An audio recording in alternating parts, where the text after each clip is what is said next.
कहा गया है सुना गया है कोई न बोले, ज़बां दराजों को मशवरा है कोई न बोले। अजीब लुकनत पसंद हाकिम से वास्ता है, अजीब लुकनत पसंद हाकिम से वास्ता है। जो चाहता है जो सोचता है कोई न बोले। हमारी दाईं तरफ इस सदी का सबसे बड़ा फकीर सोया हुआ है।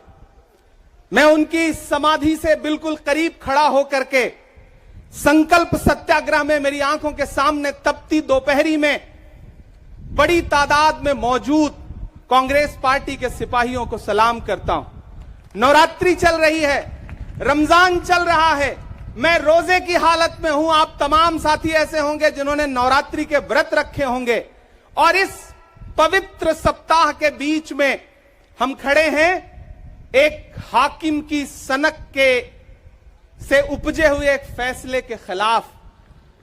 दोस्तों, भारत के लोकतंत्र के लिए एक मुश्किल लम्हा है ये।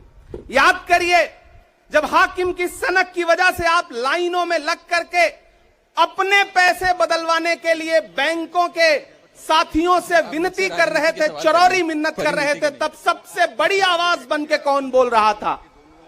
राहुल गांधी। नतीजा क्या निकला? जैसा कि मैंने उनकी एसपीजी सुरक्षा वापस ले ली गई।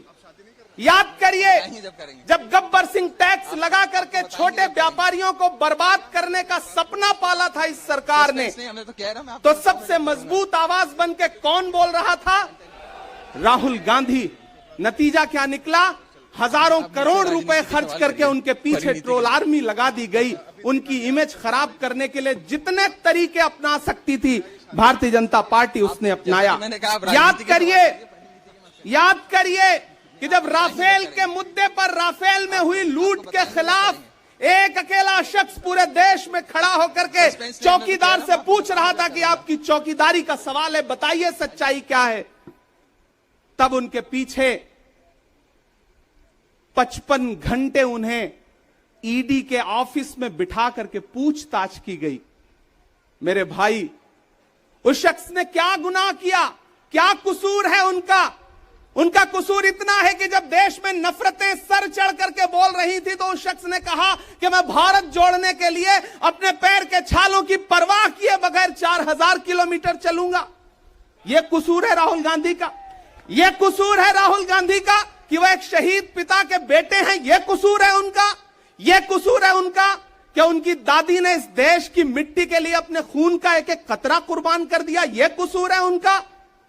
आज भारतीय जनता पार्टी के लोग हाउस में खड़े होकर के सदन शुरू होते ही 1 मिनट भी सदन नहीं शुरू हुआ रहता था और खड़े होकर के राहुल गांधी माफी मांगो के नारे शुरू कर देते थे।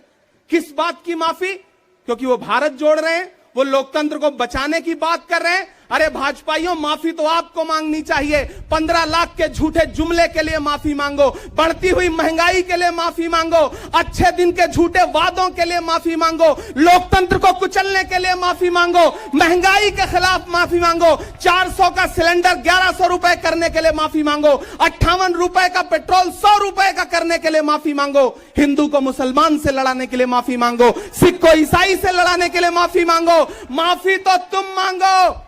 और अगर तुम ये कहते हो कि राहुल गांधी ने विदेश में जाकर के भारत का अपमान किया, तो प्रधानमंत्री जी, मैं आपसे पूछना चाहता हूं कि जब दोहा में, शंघाई में, कैलिफोर्निया में, अमेरिका में खड़े होकर के आप कह रहे थे कि भारत तो सपेरों का देश है, भारत में पैदा होना तो पाप है, प्रधानमंत्री जी, माफी तो आपको मांगनी चाहिए। मैं आज प्रियंका दीदी को सुन रहा था, मेरी आंखों में आंसू थे उनका भाषण सुन करके। पिछले कुछ हफ्तों में 2 बार मेरी पलकें नम हुई। पहली बार तब हुई जब हम संसद भवन से तमाम सांसद निकल रहे थे और एकाएक हमने सीपीपी ऑफिस में देखा कि राहुल गांधी जी को 2 साल की सजा दे दी गई। उन लम्हों में मेरी आंख में आंसू थे। मैं शायर हूं तो मैं भावुक हूं, शायद इसलिए मेरी आंखें नम हो जाती हैं ऐसे लम्हों में। आज जब प्रियंका जी बोल रही थी तो मैं उन्हें सुनकर के भी मैं नम हो गया।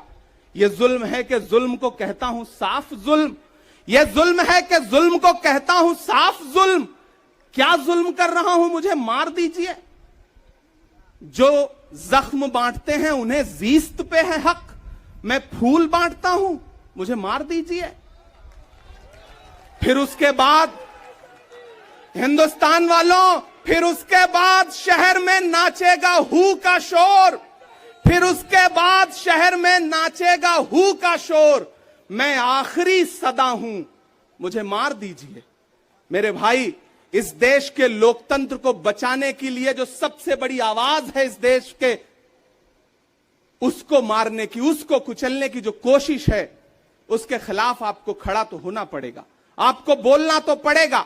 मैं कभी कभी सोचता हूं कि जब मैं कभी समाधि पर जाऊं तो क्या मुंह दिखाऊंगा महात्मा गांधी को, मैं क्या मुंह दिखाऊंगा राजीव जी को, हम क्या मुंह दिखाएंगे इंदिरा जी को, कि उनके वारिस के साथ, उनके घर के चश्मो चिराग के साथ इस तरह की अपमानजनक बातें की जा रही हैं और देश खामोश बैठा है।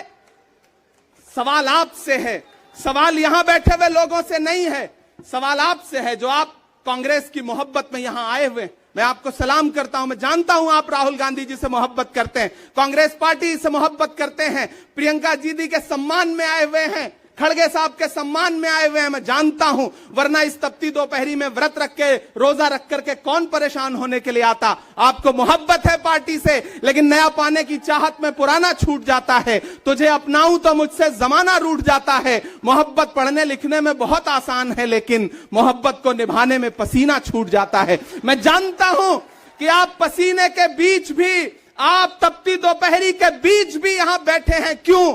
क्योंकि आपके मन में पीड़ा है, आप देख रहे हैं कि लोकतंत्र को किस तरह से कुचला जा रहा है। मेरे भाई, ये एक मुश्किल वक्त है। मैं इस मंच पर खड़ा होकर के, गांधी समाधि के इस मंच पर खड़ा होकर के पूरे देश का आह्वान करता हूं कि अब समय राहुल गांधी के सत्याग्रह का नहीं है। अब राहुल गांधी जी से आगे बढ़ करके देश के एक एक व्यक्ति के ऊपर बात आ गई है। एक ऐसी आवाज जो आपके लिए संसद में बोल रही थी, कसूर क्या था? उन्होंने प्रधानमंत्री जी के भ्रष्टाचारी मित्रों के खिलाफ आवाज उठाई। उन्होंने पूछा कि 20,000 करोड़ रुपया कहां से आया अडानी की कंपनियों में। उन्होंने पूछा कि नीरव मोदी ने, ललित मोदी ने, मेहुल चौकसी ने जो इस देश को लूटा है, उसका जवाब प्रधानमंत्री जी को देना पड़ेगा। अगर प्रधानमंत्री जी इतना कहने से आप राहुल गांधी जी की सदस्यता ले लेंगे तो हम तमाम सांसद तैयार हैं, ले लीजिए हमारी सदस्यता, लेकिन हम रुकने वाले नहीं हैं, हम झुकने वाले नहीं हैं, हम मुसलसल बोलते रहेंगे। मैं हिंदुस्तान के लोगों से कहना चाहता हूं कि हमने सहराओं में हासिल किया आसानी से, तुम समंदर में भी रहकर न मिले पानी से। ये सियासत के दिए सबके हवाले न करो, मुल्क बिक जाता है एक शख्स की नादानी से। इस शख्स की नादानी से देश बिक रहा है, लोकतंत्र मटिया मेट हो रहा है, संविधान को कुचला जा रहा है। और वो आखिरी सदा जो 7 फरवरी को गूंजी थी पार्लियामेंट में, उसको भी खामोश करने के लिए उसे संसद से निकाल दिया गया है। मैं देश से कहना चाहता हूं कि उन्होंने राहुल गांधी जी को संसद से निकाल दिया है।